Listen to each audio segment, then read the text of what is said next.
Ah, voilà, là ils disent que c'est Michel Ancel. qui est parti avec tes mains. Ouais, trouillard comme il est, il a dû se planquer quelque part.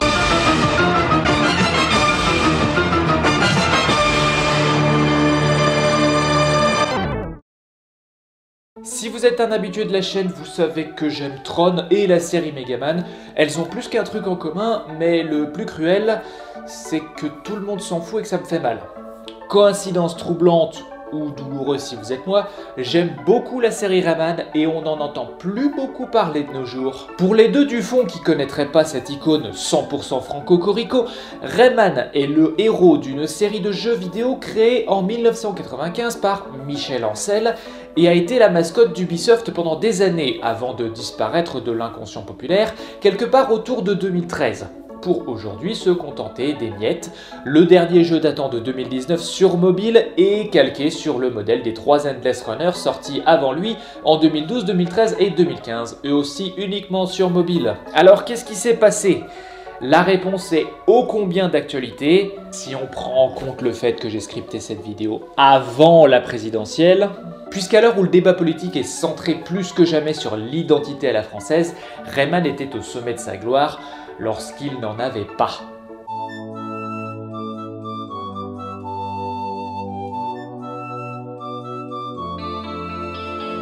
En 1995, Rayman fait son entrée sur Atari Jaguar, et dans un univers parallèle, c'est tout, et comme la Jaguar a fait un gros flop, le studio Ludimedia s'écroule, n'est jamais racheté par Ubisoft qui fait lui-même faillite, et aujourd'hui on se passerait des Assassin's Creed simplistes à la progression conçue pour frustrer et forcer le joueur à acheter des boosters d'XP à 10 balles pièce.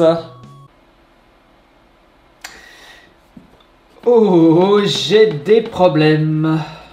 Mais dans notre univers, une version PlayStation et surtout PC ont vu le jour assez rapidement et contribuent à faire exploser la popularité du jeu partout dans le monde. Propulsé par un style cartoon attachant, une animation impeccable et une bande son enchanteresse qui rendront le personnage très marketable auprès des enfants. Ce qui amènera très vite à la série des Rayman Junior un an plus tard, concurrençant ainsi les mascottes du jeu vidéo éducatif de l'époque, Adi et Adibou.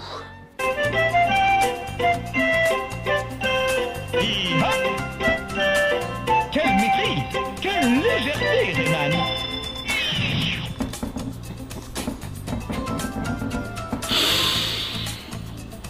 Oh putain, peut-être qu'un jour il faudra que je m'y mette à la drogue. Alors après, j'ai oublié un léger détail dans la réussite du jeu.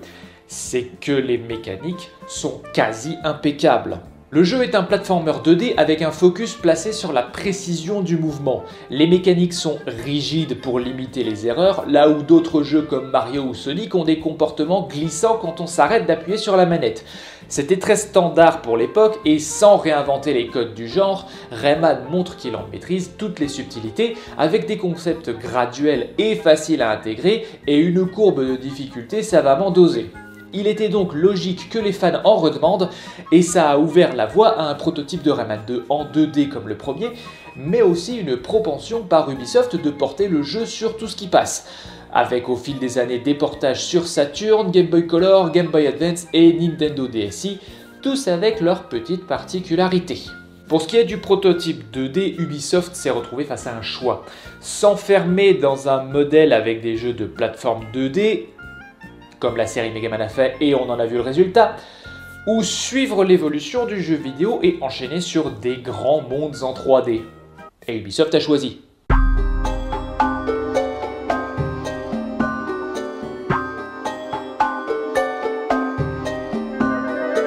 Après avoir expérimenté un moteur 3D avec Tonic Trouble sur Nintendo 64, Ubisoft transforme l'essai en 1999 avec Rayman 2 The Great Escape pour PC et N64.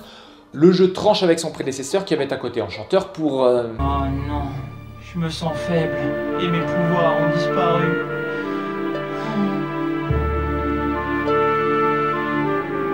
Tu sais, Globox, je crois bien que c'est la fin. Ouais, il semblerait que le jeu ait grandi avec son public et en 1999, le public semble être passé par une grosse crise d'adolescence. C'est pas une mauvaise chose, attention, et toute la direction artistique est au service de ce changement de palette, de couleurs beaucoup plus sombres, aux personnages tous nouveaux et aux apparences bien plus anguleuses. Cette direction artistique est solide, à défaut d'avoir bien vieilli comme tous les jeux vidéo en 3D de cette époque. Fort de mécaniques qui étaient au top niveau à la fin des années 90, le jeu a de nouveau établi une référence et comme son prédécesseur a rapidement été porté sur toutes les autres plateformes. Et même si c'est pas un immense problème, ces portages ont contribué au défaut d'identité de Rayman. Non seulement les deux premiers jeux n'ont presque rien en commun sinon le personnage principal, maintenant les versions du deuxième jeu ont toutes leurs particularités en termes de mécanique ou de scénario, ce qui était censé culminer avec Rayman Revolution sur PlayStation 2, qui est censé contenir toutes les particularités de toutes les anciennes versions, plus un open world tout neuf pour ajouter de la grandeur à l'ensemble. Mais en inspectant, on se rend compte qu'il manque du contenu de la version PlayStation 1, qui pourtant a amputé des niveaux pour pouvoir ajouter un doublage français, dont la distribution n'est d'ailleurs pas la même entre les deux versions PlayStation. Alors comme dit, ça n'a rien d'un tue-l'amour, peu importe la version à laquelle vous jouez, on s'amuse beaucoup. Il n'empêche qu'après 25 ans et des nouveaux portages sur DS et 3DS, il n'existe toujours pas de version définitive de Rayman 2. Alors non, c'était pas conçu à l'époque pour induire de la confusion auprès du consommateur de la façon des Assassin's Creed récents. Mais c'est qui récidive le coco! Ça reste quand même dommage de pas en avoir.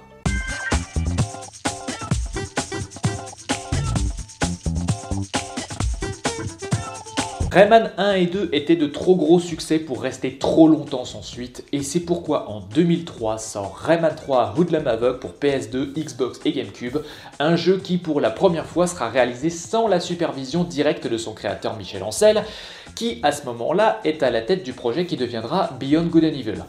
Ceci explique peut-être pourquoi le jeu est encore une fois très différent de son prédécesseur. Une fois de plus, le jeu est un platformer 3D avec une direction soignée et des graphismes cartoon techniquement au top pour l'époque, mais les similitudes s'arrêtent là, même si c'est un socle assez large, ne nous mentons pas. Le jeu a focalisé l'aventure autour des mécaniques de combat, avec une foultitude d'ennemis différents, de transformations, de types d'arènes, là où c'était pas vraiment la force de Rayman 2.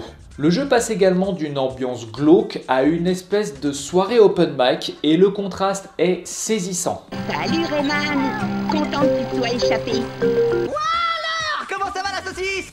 Hop, je déconne. Le résultat est une suite qui reste au top, mais qui a un ressenti diamétralement opposé à Rayman 2. Une autre coïncidence peut être liée au fait que le jeu n'était pas supervisé par Ancel, Rayman 3 ne fera pas l'objet de multiples rééditions sur les générations de consoles suivantes. Oui, c'est un sarcasme de piètre qualité, et il n'a pas grand chose à voir avec le reste, mais il est dans l'esprit de Rayman 3, alors je l'auto-valide. Parce que là où Rayman et Rayman 2 s'efforçaient de créer un univers et de s'y cantonner, Rayman 3, dans son écriture, pulvérise le quatrième mur et se torche le cul avec les gravats. Ça a le bénéfice de pouvoir se laver les mains de la cohérence de l'univers, puisqu'on assume qu'il n'y en a pas. Ces trous de balles de Knarren sont censés être invincibles, ils étaient où lors de l'invasion des robots pirates? Et dans le cas isolé de Rayman 3, ça fonctionne à merveille, puisque ça permet de justifier des moments pas très propres en termes de game design, comme jeter toutes les mécaniques connues juste pour le dernier boss. Ce dont Rayman 2 est un petit peu coupable aussi, et ça se justifie moins. Mais l'écriture sarcastique, c'est une boîte de Pandore, et une fois ouverte, il n'est pas vraiment possible de revenir au point de départ. Et ça nous emmène directement à...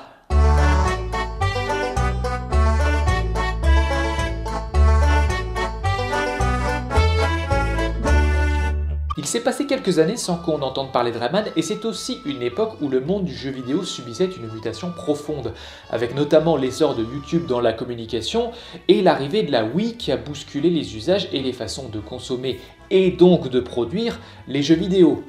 Et c'est ainsi qu'à l'E3 2006 débarque une espèce d'ovni de trailer de Rayman 4.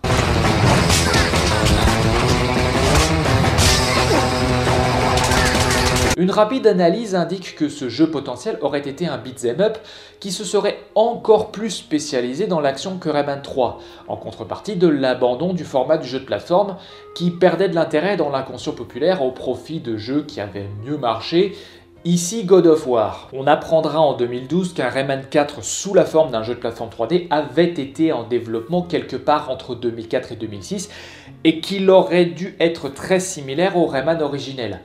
Mais bien entendu, on n'a pas eu ce jeu. Ni même le God of War-like. À la place, on a eu ça.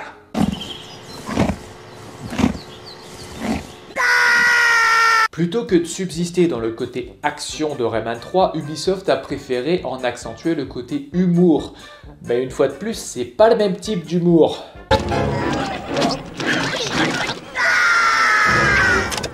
Et plutôt que d'émuler des jeux comme God of War, Ubisoft a préféré s'inspirer de Mario Party. L'époque de la Wii était une période curieuse dans l'histoire du jeu vidéo. Pas qu'elle soit super ancienne pour commencer, mais il fallait faire étal de créativité et de versatilité pour exploiter l'ovni vidéoludique qu'a été la Wiimote et son accéléromètre.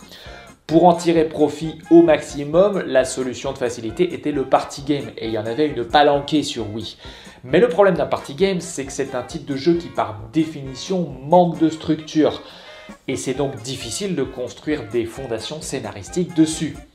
Ce qui ne pose pas trop de problèmes avec les lapins qui sont dépourvus de personnalité individuelle. Ça l'est déjà un peu plus si on insère Rayman qui a un passif. Et ça, Ubisoft l'a bien compris. Déjà, le scénario simpliste du premier manque de substance, de caractérisation et globalement d'âme.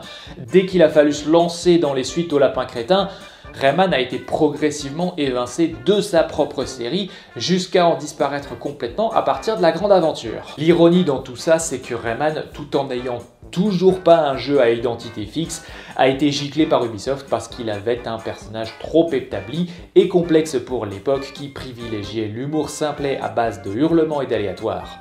Pour que Rayman revienne, il fallait donc retourner vers une ancienne formule afin de retrouver la gloire. Après, encore plus ironique, les lapins crétins dont l'identité se résume à être simplet et avoir un design reconnaissable avec une ou deux catchphrases ont été évincés comme Rayman par les mignons en 2015. Tchè.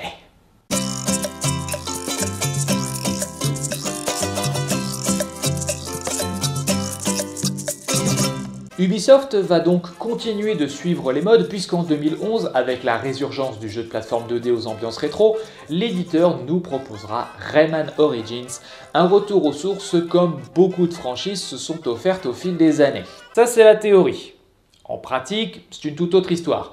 Ça peut sembler péjoratif quand je dis qu'Ubisoft suit les modes, mais la mode à ce moment-là c'était de relancer le jeu de plateforme 2D rétro façon NES par des studios indépendants. Et Rayman Origins n'est pas ça. En termes d'animation, le jeu est plus proche d'un dessin animé que jamais, propulsé par le moteur graphique UbiArts qu'Origins inaugurera.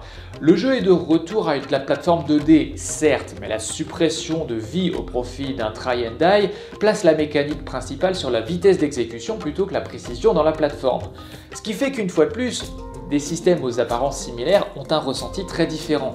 Le jeu conserve son ton humoristique par rapport au lapin crétin, mais là encore, si le point de comparaison c'est le Rayman originel, ça tranche, passant d'un univers enchanteur mais sérieux à une espèce de benettitude façon lapin crétin, même si on rentre pas dans l'outrancier comme avec ses saloperies. Tout ceci se combine en une expérience à la fois familière, tout en apportant une grande touche de fraîcheur.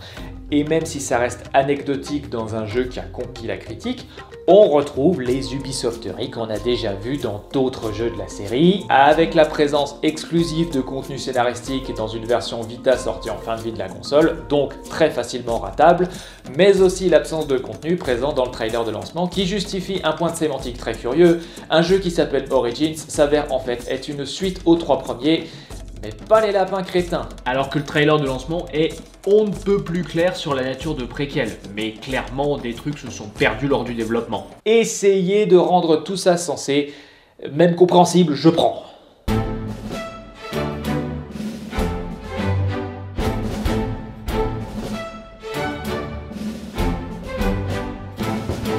Et c'est ainsi qu'on arrive à la partie la plus intéressante, puisque malgré le fait qu'Origins ait eu une peine immense à atteindre ses objectifs, il a fini par être rentable et une suite a été mise sur les rails. D'abord prévue comme une exclusivité Wii U et tirant parti des fonctionnalités de la tablette, puis repoussée et transformée en multiplateforme après les mauvaises ventes de la console de Nintendo.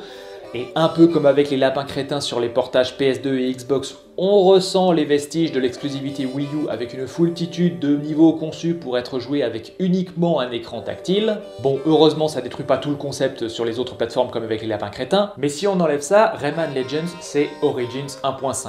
Les mêmes mécaniques, les mêmes pouvoirs, on troque juste la cohérence scénaristique par de nouveaux personnages qui sortent de nulle part. Et c'est là la plus grande cruauté de la franchise Rayman. Dès que la série se stabilise sur une identité, l'ensemble devient fade. C'était plus douloureux avec les lapins crétins, mais c'était moins évident parce qu'on comparait plusieurs nuances de bouse. Avec Rayman Legends, ça saute aux yeux. Le jeu est tout aussi solide que son aîné, puisque c'est presque une copie conforme d'Origins, mais du coup il perd ce côté si unique à la série de se réinventer chaque fois. Paradoxalement, l'identité de Rayman, ce qui a toujours fait sa force, c'est de ne pas avoir d'identité. Après, soyons honnêtes, encore une fois, personne ne parle d'échec de Rayman Legends. D'ailleurs, mon expérience tente à montrer que je suis dans la minorité quand je dis que je lui préfère Origins, et il y a très certainement rien de mal à vouloir se poser à un moment ou à un autre. Mais je trouverais pas Legends aussi décevant si les additions au jeu étaient aussi anecdotiques. Les princesses humanoïdes qui n'ont aucune explication dans le lore, aucune influence sur le scénario, elles ont pas l'air à leur place dans l'univers. Les niveaux musicaux tant mis en avant dans le matériel promotionnel, ouais, 5 petits niveaux qui se battent en duel où on te tient par la main. Et un mode Kung Fu extrêmement drôle, mais trop simpliste et relégué à l'arrière des menus derrière les challenges quotidiens. Dans une France où le débat est centré depuis des années sur ce que c'est l'identité à la française, la série de jeux vidéo la plus tricolore de l'histoire n'en a jamais eu et c'est ça qui faisait sa force. Aujourd'hui, la franchise s'est installée confortablement sur le marché mobile avec des Endless Runners calqués sur Legends, remis au goût du jour tous les 2 ou 3 ans et en conséquence est retombé dans l'oubli probablement définitif.